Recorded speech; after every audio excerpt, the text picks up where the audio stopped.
My name is Knife. We're going to do an Araxxor guide today. So I still have a few kills left. Been killing this boss a decent amount of times. I'm in the 400 range now, and I think I do have a good handle on it. So I wanted to bring you a guide.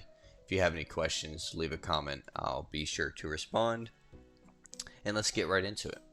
As you can see here, I have a mid to high tier setup. I have a few bis, not everything. So we are using the ferocious gloves, the primordial boots, and the amulet of torture as the best in slot options. You can consider the slayer helmet best in slot because it does have to be on task, and there's no point in using the serpentine helm since it will just dramatically reduce your damage output and accuracy. So we are going to be using the Bandos chestplate and Bandos tassets. You can definitely do just fine here if you only have the torso and if you only have the obby legs or both obby. We are going to use the light bearer so that we can do more defense debuffs with the Dragon Warhammer. It will sometimes allow you to have 2 Warhammer hits. We do kill the boss a little bit quicker than it wants to recharge to full 100. If you have a defender, I would recommend having that defender with you anyways because that extra accuracy is definitely helpful. I'm going to be using the Noxious Halberd because I find it's just more enjoyable when I use the Urzine Mace or the Zombie Axe. Zombie Axe is not that good here, honestly, but the Mace is very good. If you want to use it, you're welcome to. The only thing is in his final enrage mode, you do have to wait a second before re-attacking him because he can pull you back in if you're doing the step back method compared to running around the boss. You do it however you want to. I love the halberd. I think it's an awesome weapon, love the mechanics, and I'm able to hit 70s in this setup, so hitting 70s in a 5-tick is crazy. It does a great job. So we'll go ahead and get into the inventory setup. As you can see, I have the heavy ballista and I have the Avis device. Bring whatever Avis device you have. Hopefully you have the assembler. If you don't, I would recommend going for it because it's a massive upgrade from the lower tier, the green one.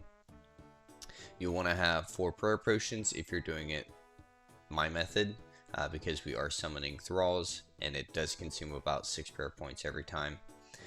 So we have the anti-venom. I'm not using the extended. You can if you want to. It's just more money that I don't really care to spend currently because I'm going for a Tunic and Shadow. We have the combat potion. You can use divine if you want to spend a little bit more money, but it might shorten your trips because it will take away from your food. As you take a sip, that's 10 damage every time. So about 40 damage less, that's 2 sharks or almost 2 sea turtles. As you can see, I am using sea turtles because it's a slightly cheaper option, about 600 to 700 GP each less than a manta or angler, but it heals one hit points less, so I'm cool with that trade-off. And I take the stamina potion. I will show you why in just a second. And you'll definitely want a range potion. Since we're not going to bring any other range switches besides these 2, you need to be able to hit at least a 58. And with rigor and having, so right now I would not hit a 58. It's the lowest it can go is 2 plus 5 if you took a sip. So when you see that 5, just go ahead and sip back up. You'll have plenty for the whole run. These runs are relatively quick, about 5 to 10 minutes for each run, at about a minute 30 to 2 minutes per kill. Hopefully you can get 5 kills. Sometimes you're not as lucky. But if you have like best in slot melee, you're definitely going to be able to do more than 5 kills. So your inventory setup's going to be a little bit different. You want to bring the rune pouch, of course, with cosmic, blood, and fire runes. Go ahead and have a preset in your bank so that you can just dump them in there, exit real quick, and leave. I do have a quick tab set up for Slayer specifically, so I can grab everything all at once. It makes it very convenient. We will need the Drayman staff for the method of transportation, so you can save that 30k per teleport. It's 30k right now. If it's like 1 to 5k in the future, I would probably just use the teleport directly there. But since they sell pretty well, and it is a relatively common drop, I recommend just using the fairy ring. There are other methods. You can use the ectophile. That's a longer jog. And then you can also use one of the mini game teleports, but this works just fine. You will need the Book of the Dead so you can summon the Thralls. I know many people end up forgetting that. Just your reminder here, bring that Book of the Dead. Wherever you have your rune pouch in your bank, I recommend just putting the Book of the Dead right next to it. Even if it kind of goes against your bank aesthetics, just put it right there and you'll pretty much never forget. And then house teleports, of course, so we can teleport back to the house, heal up on our pool. If you have a pool, then great. If not, maybe you'll want to bring like a game ring. But then that might change your transportation method altogether. So this is how I do it. Hopefully you can do the same. Let's go ahead and get into it. Alright, so we're going to throw on a Draymond Staff. The ring code is ALQ, and this brings you to the Haunted Forest.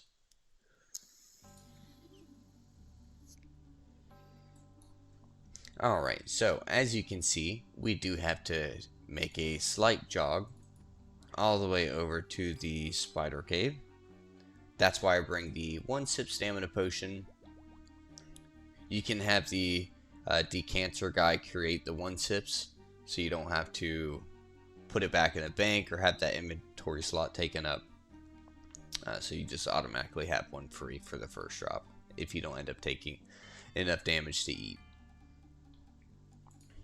So we are going to go ahead and run right in. I'm just going to sip the anti-venom because they will automatically hit you.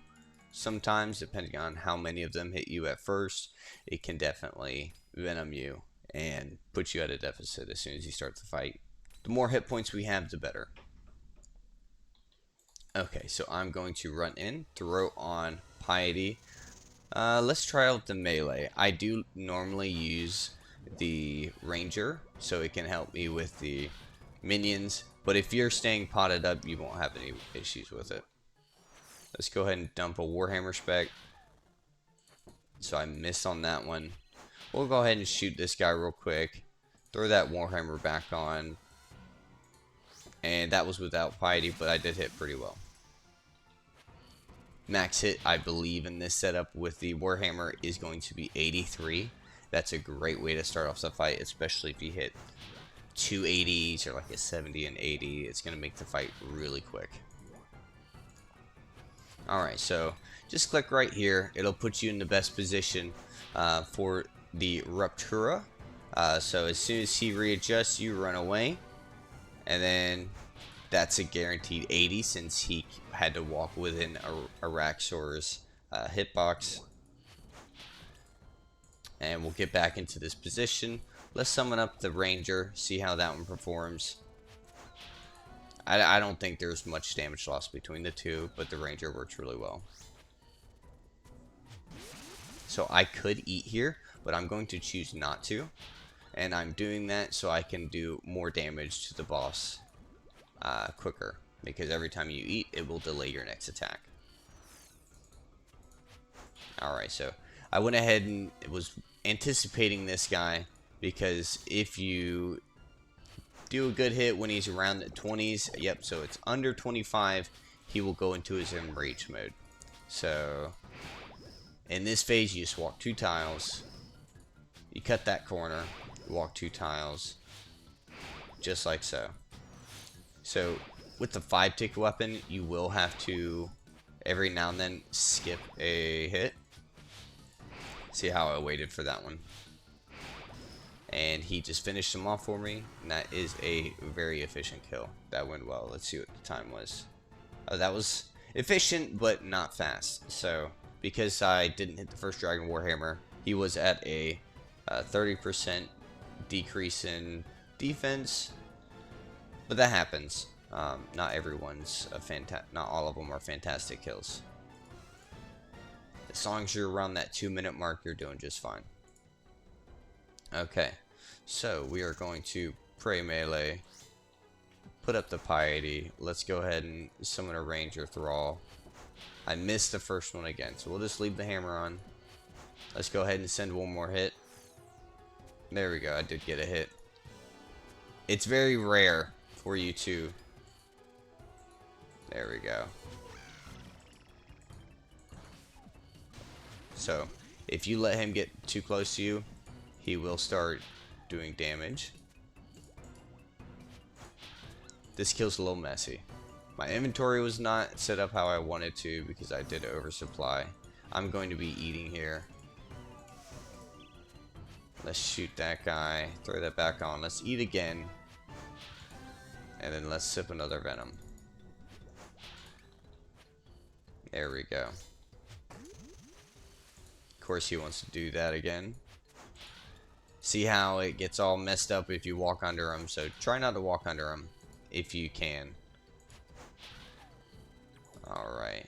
So let's go ahead and throw our run back on. Throw rigor on. Just to guarantee the kill to the mirror back. So you can always sip your prayer potion, because it's not going to take any hits away from you. Okay, there we go. I'm gonna sip up again. You want to have as much prayer as possible, just so in that final phase, that's one less thing you have to worry about. Alright. So he adjusts. We'll run to the side. We'll do some good damage to him. And in 1 or 2 hits, he's going to be in his phase. I would wait. If he does this acid phase right as he's hitting 25 health, then just go ahead and wait. Alright. Run 2 tiles. Re-aggro. Run 2 tiles. Re-aggro. Run 2 tiles. Re-aggro. And then you cut that corner. Run 2 tiles. I did have to skip a hit there because we are on a 5-tick weapon. There we go. Cut that corner. Run 2 tiles. And then attack. And there you go. So avoid the acid as much as possible. As you can see right there, that was one of the benefits of having the halberd, because it did not pull me back under. Alright, and then we're going to heal up since he won't respawn until... He's not going to respawn until you loot his body, his corpse, which I love that mechanic. I think they should implement it more. It just makes things, puts things more in your control so you're not under a time crunch. Summon the thrall. Let's go ahead and get spec ready. Let's sip up. And then we're going to sip a ranging potion. See how he kind of gets trapped on top of you, but he can still hit. So, not really worth trying to walk under or doing any of that fun stuff. Alright. You want to avoid those as best as possible. You will need to be 2 full tiles away from him in order to not take the damage, because it is an AoE and it will do 18 damage if you are on top of it or 1 tile away, and 15 damage if you are 1 tile away. So if he shoots and you're right here or right here, then it will do 18 damage or 17, and then right here is 15, and then you're safe on that 3rd tile. We'll go ahead and sip up the prayer potion. We'll resummon our thrall since we noticed. We'll take a hit midway, and then as soon as he adjusts, you'll just run straight. It is a perfect timing to avoid that as well, so it does work out pretty nicely most of the time. We'll resip our anti-venom. We'll work our way over since he's about to summon this ranger. Just go ahead and get rid of him. They will always be able to get a hit off on you. Hopefully it's nothing crazy. Alright. Same thing. 2 steps, click.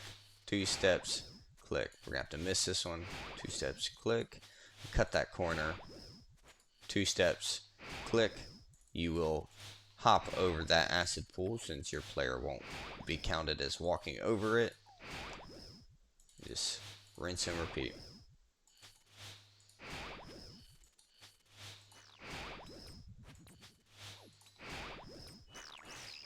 There we go. Almost done. There we go. That's basically it. Just wanted to show you a couple kills, how you can do this. I'm still going to get a few more kills off of this run, since uh, I think I kind of perfected how I like to have the inventory set up and the amount of supplies that I bring.